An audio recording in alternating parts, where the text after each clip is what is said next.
Salutare dragi prieteni, în videoclipul care urmează vom prezenta 4 soiuri de roșii pe care noi le plantăm cu pasiune an de an. În fiecare sezon ne alegem cu grijă soiurile de roșii pe care le plantăm, bazându-ne pe experiență, gust autentic și rezultate dovedite în timp. Nu sunt alegeri întâmplătoare, ci soiuri care și-au câștigat locul în grădina noastră prin productivitate constantă, rezistență bună la boli și mai ales prin aroma lor adevărată. Cele 4 soiuri de roșii pe care le prezentăm azi, noi le cultivăm an de an pentru că oferă un echilibru excelent între cantitate și calitate, fructe gustoase, aspect comercial plăcut și o adaptare foarte bună la condițiile de sol și climă. Sunt soiuri care dau roade sigure, atât pentru consumul în familie, cât și pentru cei care își doresc producții sănătoase și apreciate. În continuarea acestui videoclip veți primi detalii despre fiecare soi în parte, de la greutatea fructelor și timpul de coacere, până la producția pe plantă și rezistența la boli. Toate informațiile necesare pentru a înțelege de ce aceste roșii rămân an după an alegerea noastră de bază. Primul soi de roșii este Buzău 1600. Acesta este un soi românesc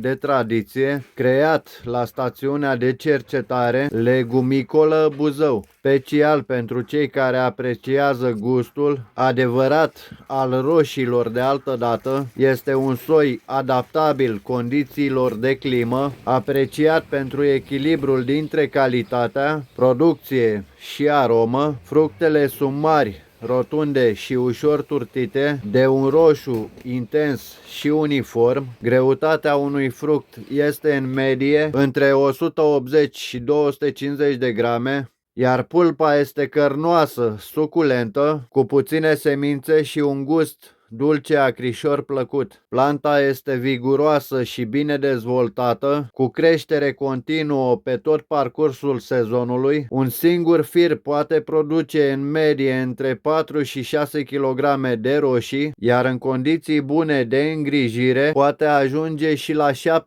kg pe plantă. Timpul de vegetație la acest soi de la sămânță la rod este de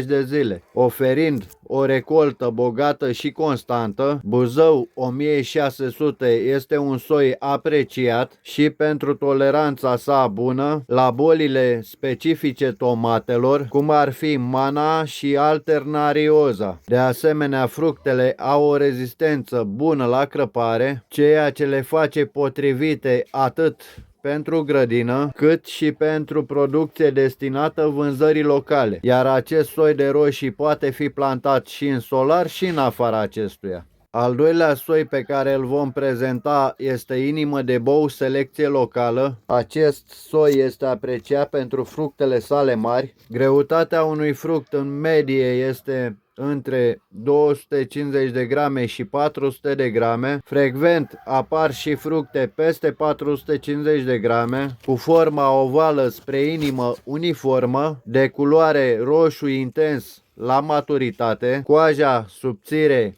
și netedă, iar miezul cărnos suculent cu puține semințe și gust dulce, acrișor, echilibrat. Planta este viguroasă și foarte bine dezvoltată, cu creștere continuă pe tot parcursul sezonului, cu o producție pe fir medie între 4 și 6 kg, iar timpul de vegetație de la semănat până la prima recoltă este undeva la 120 de zile. Acest soi fructifică eșalonat pe o perioadă lungă, cu o bună rezistență la bolile comune tomatelor. Plantarea acestora se face și în câmp deschis și în solar. Înainte să vă prezentăm soiul cu numărul 3, vă rugăm să ne spuneți ce soiuri folosiți dumneavoastră în grădina dumneavoastră și de ce. Siriana F1. Aceasta nu este doar o roșie obișnuită, este un hibrid românesc creat cu grijă, care se dezvoltă rapid și dă roade generoase. Siriana F1 este o plantă nedeterminată, ceea ce înseamnă că poate crește și fructifica în continuu atât timp cât primește îngrijirea potrivită. Fructele sunt perfect rotunde, de un roșu intens și uniform, cu pulpă fermă și gustoasă. Fiecare roșie poate cântări între 120 și 180 de grame. Gustul este dulce, aromat și plăcut. Este exact ce ne dorim de la o roșie adevărată. În plus, productivitatea acesteia este foarte bună. O singură plantă poate oferi până la 5-6 kg de roșii dacă primește soare, apă și puțină grijă. Pentru că Siriana F1 este rezistentă la mai multe boli, ceea ce o face potrivită pentru grădinarii amatori sau pentru cei care vor recolte sigure fără stres. Acest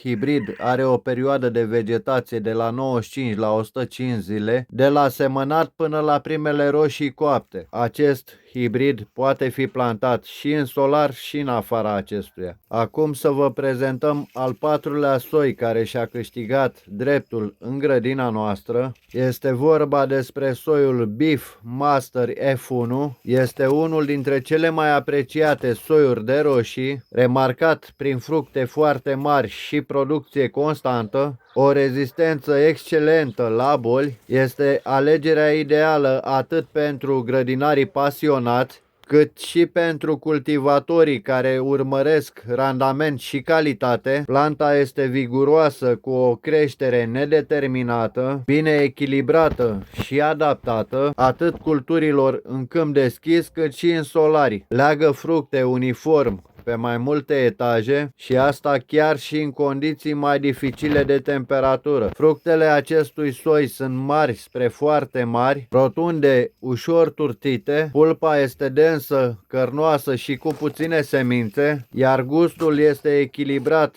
dulceag, aromat, ideal pentru consumul proaspăt. Greutatea medie a unui fruct este între 300 și 600 de grame, iar greutatea maximă poate depăși 800 de grame. O singură plantă poate produce aproximativ 6-8 kg de fructe. Timpul de vegetație de la semănat până la prima recoltă este între 100 și 110 zile, acesta fiind un soi semitimpuriu cu recoltare prelungită. Unul din marile avantaje ale acestui hibrid este toleranța ridicată la boli, în special la verticilioză, fusarioză, boli ale aparatului foliar. Acest soi rezistă foarte bine la stres termic și are o capacitate foarte bună de adaptare la diferite tipuri de sol. Cam asta este tot, dragi prieteni, cu videoclipul nostru de astăzi. Vă rugăm să vă abonați dacă încă nu v-ați abonat și să lăsați un comentariu, un like